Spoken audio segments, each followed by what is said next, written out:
আসসালামু আলাইকুম। আমি জাবেদ বলতেছি ক্রোয়েশিয়ার কেন্দ্রীয় জামে মসজিদ, সেন্ট্রাল জামে মসজিদ থেকে। আজকে আমার সাপ্তাহিক ছুটির দিন। প্রতি রবিবার চেষ্টা করি এখানে আসার জন্য। এই জায়গার পরিবেশ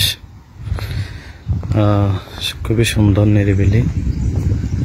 যদিও প্রতি রবিবার একটা গ্যাং নিয়ে আসতাম, আজকে কেউ নাই আমার সাথে, আমি একাই আসলাম। আসলে ইউরোপে আসার পর থেকে মসজিদের সাথে কানেকশনটা একেবারে কমে গেছে বলতে গেলে।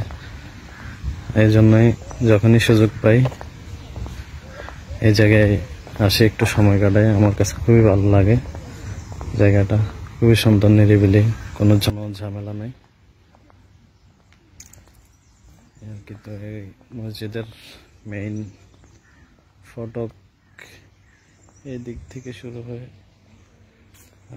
এখানে এদিক দিয়ে মসজিদে উপরে ওঠার সিঁড়ি,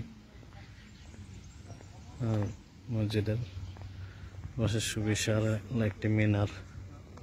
খুবই সুন্দর মসজিদটা, ভিতরে অনেক সুযোগ সুবিধা আছে।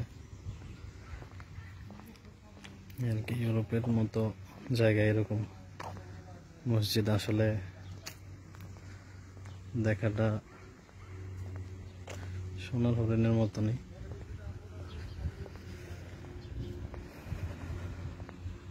এই শহরে আসছি দেখি হয়তো আসতে পারতেছি, কিন্তু অন্য শহরে ট্রান্সফার করে দিলে হয়তো আর মসজিদের সাথে একেবারে কানেকশনটা অফ হয়ে যাবে।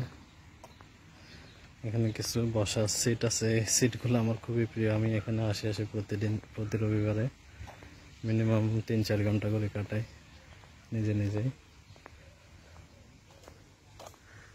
মসজিদ খুবই সুন্দর পরিবেশ। এই জায়গায় এরিয়া অনেক বড়। মসজিদের সাথে আছে আবার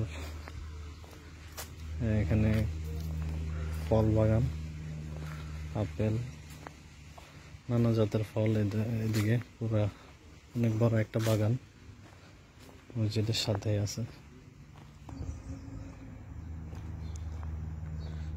এই জায়গাটা সুশীতল একেবারে, খুবই ভালো লাগে বলতে গেলে। দেখেন কত বড় বাগান, আপেলের বাগান, অনেক বিশাল। এটা মসজিদের পিছনের সাইডে এই বাগানটা। চিন্তা করলাম আজকে যেহেতু আমি একা আপনাদেরকেও দেখাই একটু। আর কি প্রতিদিন তো সবার সাথে আসা হয়, কথাটা তো বলা হয়, দুষ্টামি মস্কারি করতে করতে সময় কেটে যায়। আজকে আসছিও আগে, প্রতিদিন এসে আবার জামার টামার ধরতে একটু কষ্ট হয়ে যায়, তো আজকে অনেক আগে চলে আসছি, যেহেতু আসছি যাতে নামাজটা পড়তে পারি। দেখেন এগুলো সম্ভবত বাদাম, কাঠবাদাম সম্ভবত। কাঠবাদাম না হয় ফেস্তা বাদাম হবে সম্ভবত, আমি আসলে জানি না, যদি কেউ জানেন জানাইন। আর পিছনেরটা পুরোটাই আপেল বাগান, খুবই সুন্দর লাগে দেখতে। আসলে অনেক বড় বাগান।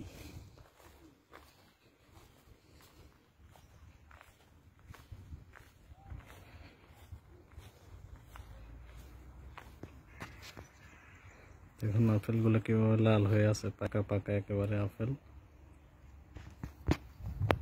আর কি এটা মসজিদের পিছনের অংশ, খুবই সুন্দর লাগে আসলে মসজিদটা। আল্লাহর ঘর এমনি সুন্দর, আল্লাহর ঘরে আসতে ভালোই লাগে। আর চারপাশের প্রাকৃতিক পরিবেশটা আর কি বলবো, আল্লাহর দুনিয়া কত সুন্দর, এটা আসলে না ঘুরলে বোঝা যায় না। আর কি মসজিদের ভিতরে অনেক সুযোগ সুবিধা আছে, এটা নিয়ে পরে আমি আবার একটু ভিডিও করে আপনাদেরকে দেখাবো। আজকে এই পর্যন্তই, সবাই ভালো থাকুন। আসসালামু আলাইকুম।